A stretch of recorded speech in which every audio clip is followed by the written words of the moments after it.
শরীফ এসেছে 3 দিন হচ্ছে শোক দিবস। আপনার ছেলে মারা গেছে, বউ মারা গেছে, জামাই মারা গেছে, 3 দিন শোক দিবস পালন করা সুন্নাত। 3 দিন পরে তার জন্য শোক দিবস এটা পালন নয়, এটা সুন্নাত নয়। আমার ভাইরা 3 দিন শোক দিবস পালন করা সুন্নাত। এই 3 দিন আপনার চুলার ভিতরে আগুন দিবেন না, করে টিভি চালাবেন না, হাউ মাউ করে হাসাহাসি করবেন না। তবে মাসালা আছে, যদি আপনার আত্মীয় স্বজন দূর দূরান্ত হয়, কেউ খাবার না দেয়, এরকম যদি পরিস্থিতি হয়, তাহলে আপনার ঘরে রান্না করে খেতে পারবেন, তাতে কোনো অসুবিধা নাই। আর যদি আপনার আত্মীয় স্বজনে রান্না করে যদি খাবার দেয়, তাহলে এই ঘরের ভিতরে চুলার ভিতরে আগুন না দেওয়া, হাসি তামসা না করা, তার জন্য মরার জন্য দুঃখ দিবস পালন করা, এটা আমার নবীর সুন্নাত। জুড়ে বলে আল্লাহু আকবার। এবং জিয়ার জন্য মানুষ পাগল হইয়া লক্ষ লক্ষ মানুষ জানাজার নামাজে হাজির হয়েছে। কথা বলেন ঠিক না বেঠিক? লক্ষ লক্ষ মানুষ জমিনের উপর থেকে তার জন্য কাছে, তার জন্য পাগল হয়ে যাচ্ছে। আমার ভাইয়েরা, কিন্তু রাখার মতো কারো ক্ষমতা নাই। কথা বলেন ঠিক না বেঠিক? এই পৃথিবী থেকে লড়াই করে কি করবেন, টাকার মতো কোনো ব্যবস্থা নাই। আমরা এমন একটা প্রাণী, মরণের স্বাদ গ্রহণ করতে হবে। কথা বলেন ঠিক না বেঠিক? আল্লাহ পাক ডাক দিয়ে বলে, কুল্লু নাফসিন যায়িকাতুল মাউত। বড় করে বলে আল্লাহু আকবার। কুল্লু নাফসিন যায়িকাতুল মাউত, প্রত্যেক প্রাণী মরণের স্বাদ গ্রহণ করতে হবে। কথা বলেন ঠিক না বেঠিক?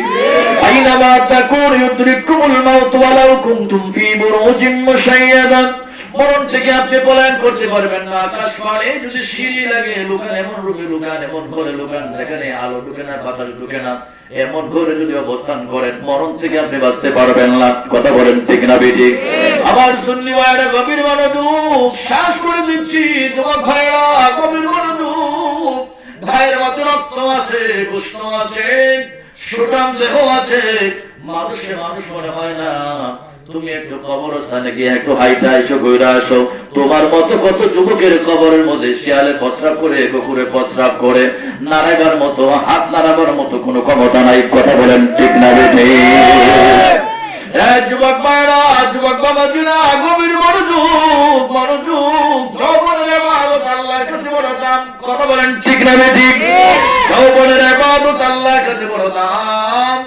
যদি হাসরের ময়দানে যাওয়ার আগে, কবরে যাওয়ার আগে যখন মৃত্যু হয়ে যাবে, যখন সুন্দর করে নামাজ পড়তে পারবে না, সুন্দর করে রুকু করতে পারবে না, পায়ের গিরা দিতে বেদনা করে, বসতে পারো না, দাঁড়াইতে পারো না, কোন রকম ভাবে নামাজ পড়ো, আবার কেউ পড়তে পারো না। আল্লাহ পাক বলে, বান্দারে, যৌবন কালে যে লম্বা লম্বা সুন্দর সুন্দর রুকু সিজদা করে দিয়েছিলে, আমি আল্লাহ মৃত্যুকালে তোর যৌবনের ইবাদত চালু করে দিব। জুড়ে বলুন সুবহানাল্লাহ। আল্লাহু আকবার, আল্লাহু আকবার। আমরা নামাজ চাই কি চাই না? আমার সুন্নি ভাইয়ের গভীর মনোযোগ। এই মরণ, মরণ, মরণের কথা স্মরণ করো। মরণ এমন একটা জিনিস, খুব কাছে, খুব কাছে। সুলাইমান নবী বাবা দাউদ আলাইহিস সালাম বলছিলেন, বাবা আমার কাছে, আমার নিকটে সবচেয়ে কোন জিনিসটা? সুলাইমান নবীর এক সন্তান বললেন চেয়ার। সুলাইমান নবীর আরেক সন্তান বললেন আপনার কাছে টেবিল। সুলাইমান নবীর আরেক সন্তান বললেন আপনার কাছে আপনার লাঠি। সুলাইমান নবীর বাবা সুলাইমানকে বললেন, বাবা সুলাইমান, তুমি একজন নবী, তুমি বলো তো আমার কাছে সবচেয়ে কোন জিনিস? সুলাইমান নবী বললেন, মানুষের সবচেয়ে যিনি করে এই জিনিসটার নাম হচ্ছে মরণ। জুড়ে বলি সুবহানাল্লাহ। দাউদ নবী ডাক বলে, বাবা সুলাইমান, রে সুলাইমান, তোমার জবাব সঠিক হয়েছে রে বাবা। মানুষের সবচেয়ে নিকটে সেই জিনিসটা নিয়ে ঘুরে মানুষ ঘুমায়, এটার নাম হচ্ছে মরণ। কথা বলেন ঠিক না বেঠিক? মরণ থেকে বাঁচার মতো কোনো খবর নাই, কোনো উপায় নাই। মরণকে সঙ্গে নিতে হবে, মরণকে স্মরণ রাখতে হবে। মরণের কথা বলে যাবেন না। মরণ যখন সামনে হাজির হয়ে যাবে, কোনো তাল বাহানা চলবে না। কথা বলেন ঠিক না বেঠিক? মরণেরই কথা মানুষ, মরণেরই কথা মানুষ